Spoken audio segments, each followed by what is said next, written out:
Welcome to golden spoon stories. எனக்கு டேஸ்டான PRAN biryani எப்படி பண்ணலான்னு பார்க்க போகிறோம். ஸோ லிஸ்ட் ஆஃப் இன்க்ரீடியன்ட்ஸ் இந்த பேஜில் நான் மென்ஷன் பண்ணியிருக்கேன். டவுட்னா அங்கே செக் பண்ணிக்கோங்க. ஸோ நம்மளோட குக்கிங் வீடியோ இன்றைக்கி வந்து ரொம்ப கேஷுவலான வீடியோ தான் இருக்க போகுது.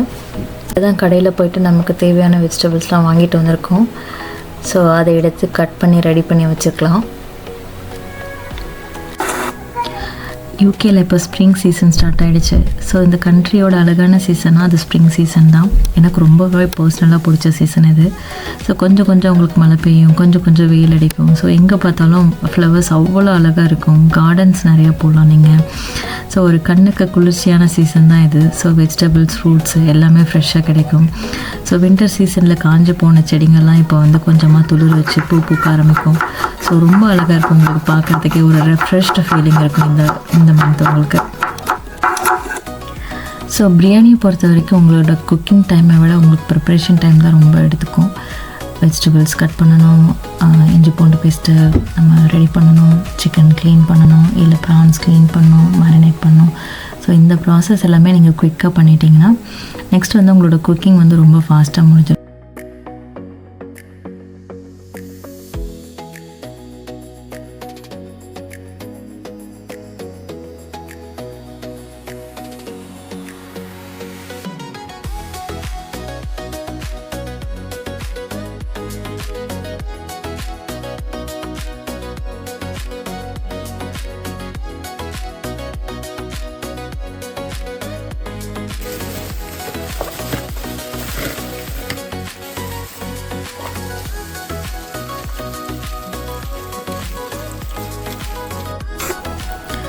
ப்ரான் பிரியாணி பொறுத்த வரைக்கும் நீங்கள் கண்டிப்பாக மேரினேட் பண்ணி ஆகணும். ஒரு ½ அன் ஹவராவது மேரினேட் பண்ணிங்கன்னா அந்த ப்ரானோட டேஸ்ட் வந்து பிரியாணியோட நல்லா சேர்ந்து டேஸ்ட் நல்லா எடுத்து கொடுக்கும்.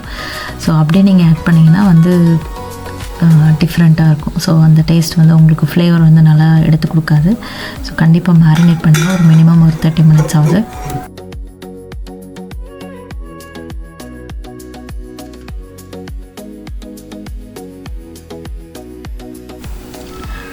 பாஸ்மதி ரைஸை ஒரு 30% வேக வச்சுட்டு நல்லா தண்ணியை வடிகட்டிட்டு ஆட் பண்ணிங்கன்னா ரைஸ் நல்லா உதிரியாக நல்லா வரும் பிரியாணியில்.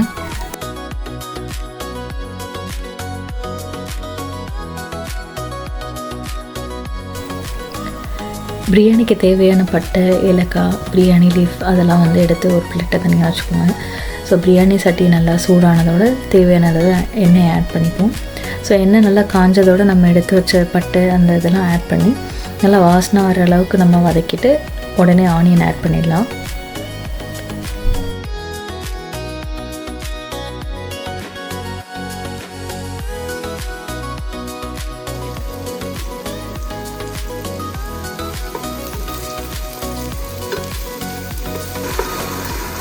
ஆனியன் நல்லா இந்த அளவுக்கு வதங்கினதோட நம்ம பச்சை மிளகாய் ஆட் பண்ணிக்கலாம். பச்சை மிளகா நல்லா குக் ஆகி அந்த பச்சை மிளகா நடி வரும்போது நம்ம இஞ்சி பூண்டு பேஸ்ட் ஆட் பண்ணிக்கலாம். ஆட் பண்ணிவிட்டு இஞ்சி பூண்டு பேஸ்ட்டை நல்லா வதக்குங்க.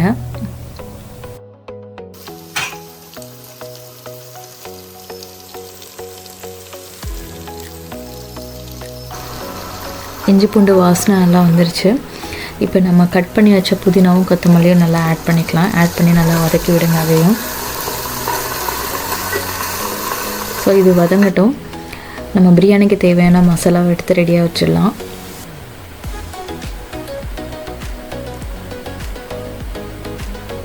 கொஞ்சமாக மஞ்சள் பொடி, கொஞ்சமாக சில்லி பவுடர், கொஞ்சமாக காஷ்மீர் சில்லி பவுடர்.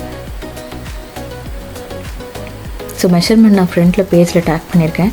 ஸோ அதே மெஷர்மெண்ட் நீங்கள் ஃபாலோ பண்ணியிருக்கலாம். அதே மெஷர்மெண்ட் தான் நான் போட்டு இந்த பிரியாணி பண்ணியிருக்கேன். மசாலா நல்லா இப்போ ரெடி ஆகிடுச்சு.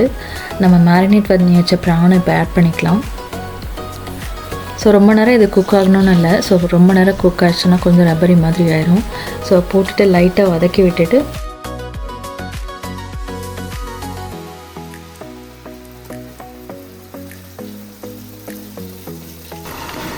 ஸோ ப்ரான் கூடயே நம்ம தக்காளி, தயிர் இதையும் போட்டு நல்லா வதக்கி விடலாம்.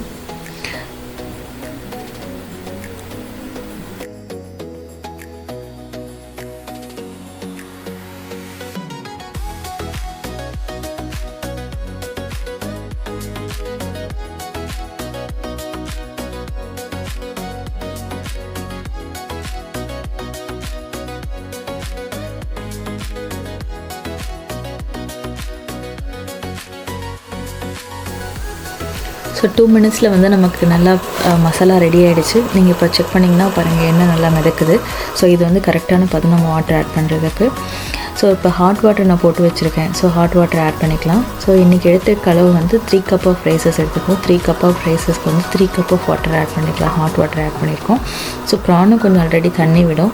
ஸோ ரைஸும் நம்ம ப்ரீ குக் பண்ணியிருக்கோம். அதனால் 1:1 ரேஷியோ வச்சிங்கனாலே உங்களுக்கு கரெக்டாக வரும்.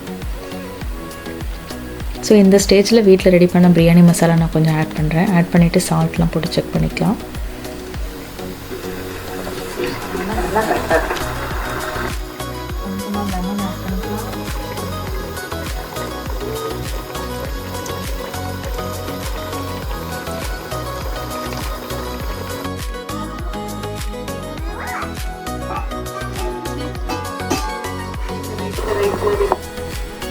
ஸோ நல்லா கொதிக்குதா, இதுதான் வந்து உங்களுக்கு கரெக்டான ஸ்டேஜ் ரைஸ் ஆட் பண்ணுறதுக்கு. ஸோ ரைஸை இப்போ ஆட் பண்ணிக்கலாம். ஆட் பண்ணிவிட்டு தயவு செஞ்சு நல்லா போட்டு மிக்ஸ் பண்ணிடாதீங்க. ஒரு ஸ்பூன் வச்சு லைட்டாக வந்து அது கரெக்டான ஒரு பொசிஷனுக்கு செட் பண்ணால் போதும். ஸோ இது அப்படியே ஃபுல் ஃப்ளேமில் கொதிக்கட்டும். ஸோ எப்போ வந்து நமக்கு தம் போடுறது கரெக்டான ஸ்டேஜ்னால் இப்போ மேலே தண்ணி இருக்குல்ல, ஸோ அந்த தண்ணி எல்லாமே மேலே தெரியக்கூடாது. உங்களுக்கு ரைஸ் எல்லாத்தையும் அப்சர்வ் பண்ணிவிட்டு வெறும் ரைஸ் மட்டும் மேலே எப்போ தெரியுதோ அதுதான் வந்து உங்களுக்கு கரெக்டான தம் போடுற ஸ்டேஜு. ஸோ நம்ம பிரியாணியோட ஃப்ளேவர் என்ஹான்ஸ் பண்ணுறதுக்கு கொஞ்சமாக பால் எடுத்து அதில் கொஞ்சம் மஞ்சள் பொடியை ஆட் பண்ணி நல்லா மிக்ஸ் பண்ணிக்கோங்க. ஸோ அது கூடவே வந்து கீ இருக்குது நம்ம வீட்டில். ஸோ கீயை லைட்டாக ஹீட் பண்ணிவிட்டு நம்ம தம் போடும்போது ஸோ அந்த பால், கீ, அப்புறம் வந்து கொஞ்சோண்டு புதினா கொத்தமல்லி, ஸோ இதை மேலே போட்டுட்டு தான் நம்ம தம் போட போகிறோம். ஸோ வந்து உங்களுக்கு ஃப்ளேவர் நல்லா இறங்கி வரும். ட்ரை பண்ணி பாருங்கள். ஸோ டைரெக்டாக அடுப்பில் வைக்காமல் நம்ம வந்து ஒரு தவா வச்சு அதில் வைக்கிறோம். ஸோ அப்போ தான் கொஞ்சம் கீழே அடி பிடிக்காமல் வரும். ஸோ இல்லைனா கொஞ்சம் ரைஸ் கீழே உள்ளது நமக்கு வேஸ்ட்டாக போயிடும்.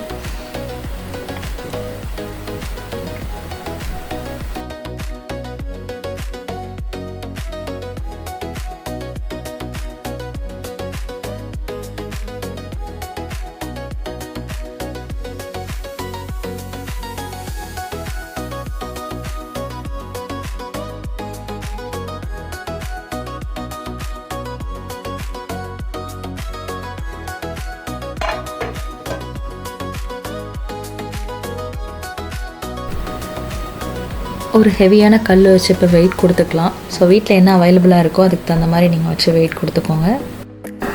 ஸோ இப்போ சைட் டிஷ் ரெடி பண்ணிடலாமா? ஸோ தயிர் வெங்காயம் இருக்குது, அதை ரெடி பண்ணிட்டோம். எக்கு நம்ம வீட்டில் இருக்குது. ஸோ அதையும் அப்படியே பாயில் பண்ண போட்டுடலாம். ஸோ 15 மினிட்ஸ் இப்போ ஆகிடுச்சு. ஸோ பிரியாணி எப்படி இருக்குன்னு பார்க்கலாமா?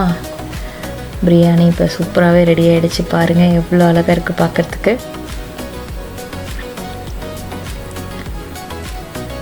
பார்த்திங்கன்னா ரைஸு நல்லா உதிரியாக வந்திருக்கு.